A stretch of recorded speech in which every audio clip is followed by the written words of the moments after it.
Today, there are 26 million people worldwide who have fled to other countries as refugees, more than half of whom are under the age of 18. We are now witnessing the highest levels of forced displacement on record, and it's happening at an alarmingly increasing rate, putting pressure on countries like ours to absorb refugees. There is no question immigration is a divisive topic.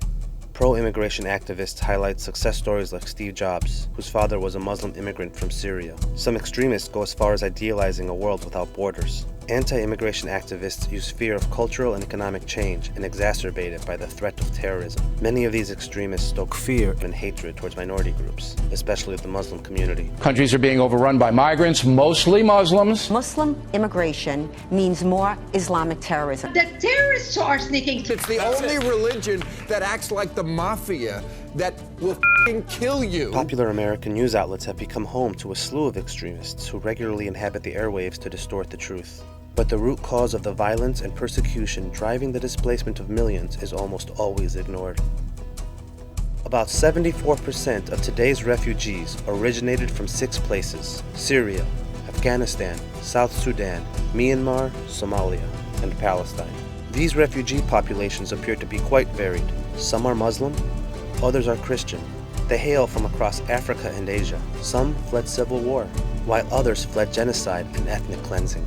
However, they have one sinister similarity. In less than 48 hours, Israel has hit 4 different countries with military strikes. Attacks on Syria, Palestinian areas of the Gaza Strip, neighboring Lebanon, and even Iraq were all reported. And Israeli companies sending thousands of weapons to fuel the civil war in South Sudan. While there's a US and a EU embargo on selling arms to Myanmar, Israel continues to do so. Israel is the 7th largest arms exporter in the world, but is only 32nd in GDP. Meaning Israel's arms industry plays a far more prominent role than in other major arms exporting nations, which have much larger economies than Israel's. The Israeli arms industry is powered by its ongoing military occupation of Palestine, its 13-year brutal siege on Gaza, as well as conflicts with its frontline neighbors, such as Lebanon and Syria. They develop, test, and deploy some of the world's most advanced weapons systems, like white phosphorus. Then Israel turns around and exports not just the weapons systems, but the suffering they cause.